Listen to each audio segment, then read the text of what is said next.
इमरान खान हर दो सूरतों में हुकूमत के लिए परेशान कुन है। जेल में बैठ के भी वो कोई उनके असरात में कमी नहीं आई। ये शायद पाकिस्तान में पहला इंसाफ है जो मोहतरमा मरियम नवाज के तकाजे पर होता हुआ नजर आया है। निगरान हुकूमत में जो लोग बैठे हैं किसी न किसी दर्जे में इमरान खान और उनकी हुकूमत के नाकिद रहे हैं। नवाज शरीफ ने अपने नाम पर लगा हुआ सुर्ख दायरा मिटा लिया है।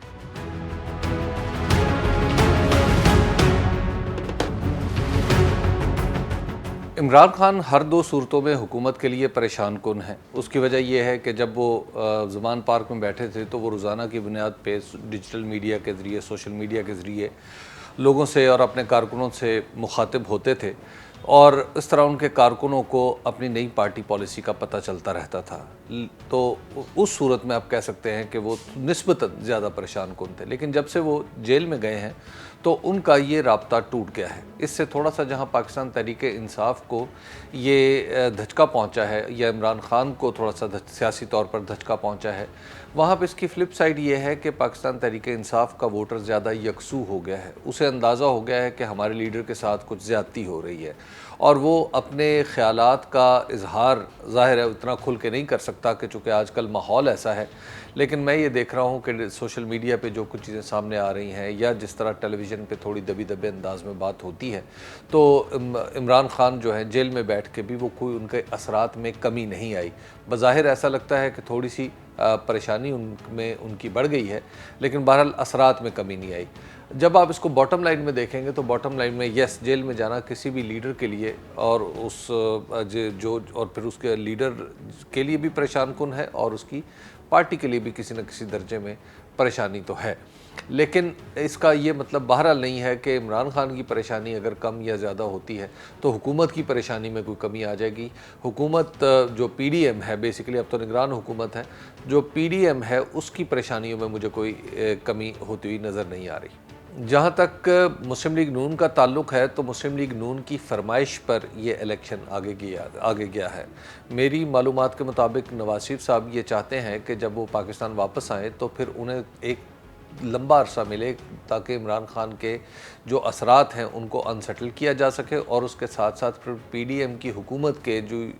की जो कारकर्दगी है वो भी आवाम के जहनों में आवाम के जहनों से थोड़ी महव हो सके।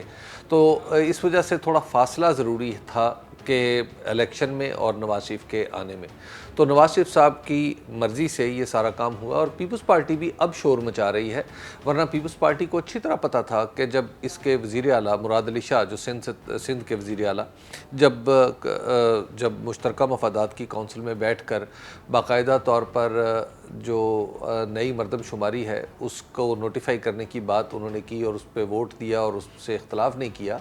तो इसका मतलब ये है कि फिर पीपल्स पार्टी भी इस पूरे गेम प्लान में शरीक है। अब दरअसल होना यह है कि इन दोनों पार्टियों ने अपना अपना डिस्टेंस एक दूसरे के लोगों के सामने ज़ाहिर करना है। असल में तो पीडीएम है ये या पीडीएम थी, तो लेकिन अब लोगों की कंजम्पशन के लिए इन्होंने थोड़े अलग अलग सियासी मौक़िफ़ इख्तियार करने हैं। पीपल्स पार्टी कहेगी नहीं नहीं अभी इलेक्शन करवाएं, पीएमएलएन इस पे खामोश रहेगी, फिर दोनों आहिस्ता आहिस्ता इस पर ज़रा झगड़ेंगे ताकि फिर पीडीएम की कारकर्दगी की तरफ तवज्जो जाने की बजाय इन पार्टियों की बाहमी लड़ाई पर तवज्जो मरकूज़ हो जाए और इमरान खान से कुछ तवज्जो हट जाए। तो फिर अचानक आप देखेंगे आइंदा आने वाले दिनों में कि मुस्लिम लीग नून भी एक एंटी इस्टेब्लिशमेंट नारा लगाती हुई नज़र आएगी और इसी तरह पाकिस्तान पीपल्स पार्टी भी एक एंटी इस्टेब्लिशमेंट नारा लगाती हुई नज़र आएगी हमारी, और हमें ऐसा लगेगा कि जो कुछ हमने अपनी आंखों से देखा है वो सब झूठ था, जो ये कह रहे हैं ये सब सच है। ये मुश्किल है ये कहना कि ये टेक्नोक्रेट्स हैं। नो डाउट ये निगरान काबीना बड़ी अच्छी है, मतलब अनवारुल्लाह काकड़ साहब बड़े उम्दा आदमी हैं, जो सोलंगी साहब मुर्तज़ा सोलंगी साहब जो वज़ीर इत्तलात हैं, वज़ीर मजहबी अमूर अनीक अहमद हैं, गौहर एजाज़ साहब हैं, ये सब लोग हैं जो अपने अपने शोबे में बड़े मुमताज़ रहे हैं। तो इनको एक जगह पर इकट्ठा करना इसका मतलब ये नहीं है कि टेक्नोक्रेट गवर्नमेंट आ गई है। टेक्नोक्रेट गवर्नमेंट जो होती है वो एक लॉन्ग टर्म व्यू के साथ ही कहीं बिठाई जा सकती है और वो लॉन्ग टर्म व्यू हो कि जिसमें रिफॉर्म्स करनी हो, पाकिस्तान के अंदर इस्लाहात करनी हो, पाकिस्तान के सिस्टम को रीअरेंज करना हो, तो ऐसा कोई एजेंडा मुझे नज़र नहीं आता इस निगरान हुकूमत के अंदर। और दूसरी बात यह है कि निगरान हुकूमत में जो लोग बैठे हैं इन्होंने भी अपना कोई लॉन्ग टर्म एजेंडा अभी सामने नहीं रखा, तो अभी डे टू डे अफेयर्स की तरफ ही ये जा रहे हैं। तो लिहाजा इनसे ये तवक्को करना कि ये बहुत लॉन्ग टर्म चलेंगे, ये थोड़ा सा मुश्किल बात है। हाँ, इस टेक्नोक्रेट सेटअप में एक बात बहरहाल थोड़ी सी मुश्तरक है इन सभी लोगों में कि ये किसी न किसी दर्जे में इमरान खान और उनकी हुकूमत के नाक़िद रहे हैं। तो ज़ाहिर है को इन्होंने डेडली अगेंस्ट तो नहीं रहे, इन्होंने कोई ज़्यादा पॉलिटिकल मौक़िफ़ तो इख्तियार नहीं किया, लेकिन बहरहाल अनवारुल्लाह काकड़ साहब जो हैं वो भी आखिरी दिनों में आप जानते हैं कि 2022 से ऑनवर्ड उनकी जो पार्टी थी वो पाकिस्तान तहरीक इंसाफ का साथ छोड़ गई थी। तो अनवारुल्लाह काकड़ साहब और वज़ीर दाखिला सरफराज बुगटी साहब, ये दोनों एक पॉलिटिकली यानी पॉलिटिकल उस अरेंजमेंट में जहाँ ये 3-3.5 साल इमरान खान साहब के साथ रहे, तो इन्होंने आखिरी दिन जो है वो हुकूमत जो पीडीएम की हुकूमत के साथ गुजारे। तो ये एक बात तो है, लेकिन इन दोनों ने यानी अनवारुल्लाह काकड़ साहब ले लीजिए या सरफराज बुगटी साहब ले लीजिए, दोनों ने कभी इमरान खान और पाकिस्तान तहरीक इंसाफ पर खुल के उस तरह तनकीद नहीं की जिस तरह पीडीएम की दूसरी जमातें करती रही हैं। जो मुर्तज़ा सोलंकी साहब हैं, मुर्तज़ा सोलंकी साहब की सहाफ़ती राय हमेशा से इमरान खान साहब और उनकी पार्टी के ख़िलाफ़ रही है, लेकिन बहरहाल वो भी कोई पॉलिटिकल आदमी नहीं है। तो गौहर एजाज साहब जो हैं वो यानी एक हवाले से पुश्तिबान रहे हैं पाकिस्तान तहरीक इंसाफ के, लेकिन बाद में उन्होंने अपनी राय से शायद रुजू कर लिया था। इसी तरह जो अनवर हैदर साहब जो वज़ीर दिफ़ा हैं वो इमरान खान साहब के बड़े करीब रहे हैं, और ख़ुद इमरान खान साहब की राय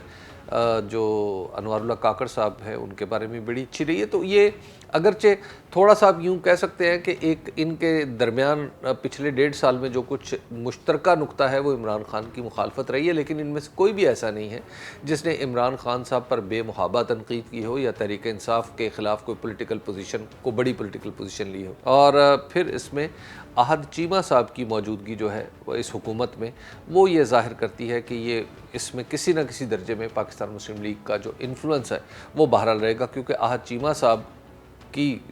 चीमा साहब समझते हैं कि उनके ऊपर जो इमरान खान साहब के दौर में इब्तला आई उसकी वजह उनका मुस्लिम लीग नून के वज़ीर आज़म शहबाज शरीफ साहब हैं उनके साथ कुर्ब था। आप यूँ कह सकते हैं कि मिजाज के अतबार से ये कोई इमरान खान